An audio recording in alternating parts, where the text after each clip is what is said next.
கிருஷ்ணகிரி கிழக்கு மாவட்ட பர்கூர் தெற்கு ஒன்றிய திமுக சார்பில் ஜெகதேவியில் நாடு போற்றும் 4 ஆண்டு தொடரட்டும் பல்லாண்டு சாதனை விளக்க பொதுக்கூட்டம். கிருஷ்ணகிரி கிழக்கு மாவட்ட பர்கூர் தெற்கு ஒன்றிய திமுக சார்பில் ஜெகதேவி கூட்ரோடு அருகே நாடு போற்றும் 4 ஆண்டு தொடரட்டும் பல்லாண்டு சாதனை விளக்க பொதுக்கூட்டம் மாலை 6 மணி அளவில் வெகு சிறப்பாக நடைபெற்றது. இந்த சாதனை விளக்க பொதுக்கூட்டத்திற்கு ஒன்றிய கழக செயலாளர் அறிஞர் தலைமை வகித்தார். தலைமை செயற்குழு உறுப்பினர் ஜே.கே. கிருபாகரன் வரவேற்புரை ஆற்றினார். தலைமை கழக பேச்சாளர் செழியன் சிறப்பு அழைப்பாளராக கலந்து கொண்டு சிறப்புரை ஆற்றினார். பேரூர் செயலாளர்களான வெங்கடப்பன், தம்பிதுரை, மாவட்ட இளைஞரணி அமைப்பாளர் பாலாஜி, முன்னாள் ஊராட்சி மன்ற தலைவர் ஜெயந்தி ராதாகிருஷ்ணன், முன்னாள் கவுன்சிலர் அப்சர் பேகம் சான்பாஷா, ஒன்றிய துணை செயலாளர்களான ராஜதுரை, சுரேஷ், மீனாட்சி தங்கமணி, ஒன்றிய பொருளாளர் குப்புசாமி, மாவட்ட பிரதிநிதிகளான பெரியண்ணன், கிருஷ்ணன், வெங்கடசாமி, மாவட்ட துணை அமைப்பாளர்களான ராதாகிருஷ்ணன், ரூபேஷ், விக்னேஷ் மற்றும் நவீன்குமார், நவாப், நந்தகுமார், ஜாகிதா, வேலு, விக்னேஷ், சரவணன், கிருஷ்ணமூர்த்தி, முருகேசன், குமார், கனகராஜ், ரமேஷ், பாலகுமார், மகேந்திரன், சீதாராமன், சண்முகம், ஞானசேகர், தமிழ்வாணன், ரமேஷ், தங்கதுரை, விஜயராஜ், சவுகர், சர்தார், அனீஷ் பாபு, சரவணன், பிரபாகரன், சீனிவாசன் உள்ளிட்டோர் முன்னிலை வகித்தனர். சுமார் 1000க்கும் மேற்பட்டோர் கலந்து கொண்ட இந்த பொதுக்கூட்டத்தில் கழக இளம் பேச்சாளர் ராஜேஷ் திமுகவின் சாதனைகளை எடுத்துரைத்தார். பின்னர் பேசிய தலைமை கழக பேச்சாளர் செழியன் திமுகவின் 4 ஆண்டு சாதனைகளையும், முன்னாள் முதல்வர் கலைஞர் தமிழகத்திற்கு ஆற்றிய அரும்பணிகளையும், தற்போது 4 ஆண்டுகளாக தமிழக மக்களின் அடிப்படை தேவைகளை மட்டுமின்றி எண்ணற்ற நலத்திட்டங்களை வாரி வழங்கிக் கொண்டிருக்கும் மு.க. ஸ்டாலின் அவர்களின் பொற்கால ஆட்சியின் சிறப்புகளையும் பொதுமக்களிடம் எடுத்துரைத்தார். ஆண்களை விட பெண்கள் அதிகளவில் இந்த கூட்டத்தில் கலந்து கொண்டிருப்பதே இதற்கு சான்று எனவும் கூறினார். இந்த இனிய நிகழ்ச்சியில் பொதுக்குழு உறுப்பினர் ஏ.சி. நாகராஜன், லட்சுமி பிரியா, மாணிக்கம் உள்ளிட்டோரும், இறுதியாக PTA தலைவர் நெடுஞ்செழியன் நன்றி உரையாற்றினார்.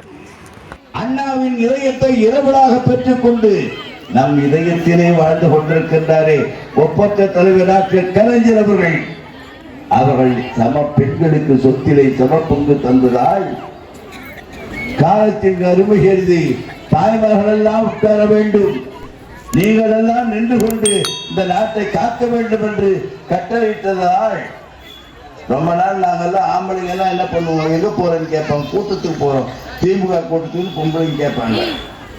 போயிட்டு வந்த பிறகு என்ன பேசுனியான்னு கேட்பாங்க, ஏதோ பேசணும் கொண்டோன்னு சொல்லிட்டு முடிச்சிருவோம். ஆனா இப்ப பொம்பளைங்க எல்லாம் மேடைக்கு நீங்க வந்துட்டு பிறகு ஆம்பளைங்க எல்லாம் நாங்க வீட்டுல இருக்கிறோம், எங்க போனீங்கன்னா திமுக கூட்டத்துக்கு போயிட்டு வந்தோம், என்ன பேசுனாங்கன்னு நீங்க சொல்லி நாங்க கேட்கிற லெவலுக்கு ஆயிடுச்சு. காரணம் இதுதான் தளபதியினுடைய ஆட்சி, கலைஞருடைய ஆட்சி. கலைஞர் தமிழ் சமுதாயத்திற்கு எந்த பெரியார் மூத்திர சட்டியை கையில் எடுத்துக்கொண்டு மூட நாட்டத்தில் முடங்கி இருக்கின்ற தமிழா அத்தனை பங்கும் தந்து விட்டார். தாய்மார்களுக்கு வேலையே கிடையாது. காலையில பசங்க அழுதா, இட்லி செய்தா, தோசை செய்தா, இல்ல 10 ரூபாய் இருந்தா எல்லாம் இட்லி கடையில வாங்கி கொடுத்துறதா அந்த வெசல் ஆட்சியில காலையிலே அந்த குழந்தை எழுந்திருத்தவர்களின் கவலைப்படாது பேணி காப்பதிலே இருப்பதற்காகத்தான் நீங்கள் என்ன உதயசூரியன் சின்னத்திலே வாக்களிங்கள் என்று கேட்பேன் என்று சொல்லி ஒரு அற்புதமான திட்டங்கள், அற்புதமா காலை உணவு திட்டம் சிறார்களுக்கு. முக்கியமா 2 நிகழ்ச்சி முதலிலே கையெழுத்திட்டு நிறைவு செய்தார். விவசாயி சேற்றிலே கால் வைத்தால்தான் நாம் எல்லாம் சோற்றிலே கை வைக்க முடியும் என்பதை உணர்ந்த கலைஞர் அவர்களும் அவருடைய பிள்ளையின் தளபதி அவர்களும் விவசாயிகளுடைய பிரச்சனை தீர்த்தார்கள். விவசாயிகளுடைய வயிறை நிரப்பிய பிறகு விவசாயி மனம் கோணாமல் இன்றைக்கு வாழ்ந்து கொண்டிருக்கான் என்று நிலை புரிந்து அடுத்தது என்ன பண்ணார் பார்த்தீங்கன்னா கல்வி. இன்னைக்கு கல்விதாங்க கண்ணை திறக்கும். தாய்மார்கள் எல்லாம் என்ன வாக்குறுதி தந்தமோ 524 வாக்குறுதியை தந்தார் தளபதி அவர்கள். சற்று 490 வாக்குறுதிகள் இன்றைக்கு நிறைவேற்றப்பட்டிருக்கிறது.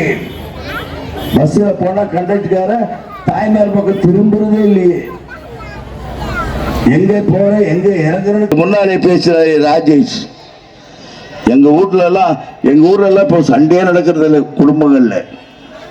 நான் கூட ரொம்ப நாளா கேட்டேன், அதிமுக பொருள் எப்ப உங்கள் பகுதி செய்திகளை உடனுக்குடன் தெரிந்து கொள்ள கிறிஸ் டிவி தமிழ் சேனலை சப்ஸ்கிரைப் செய்யுங்க, லைக் பண்ணுங்க, ஷேர் பண்ணுங்க.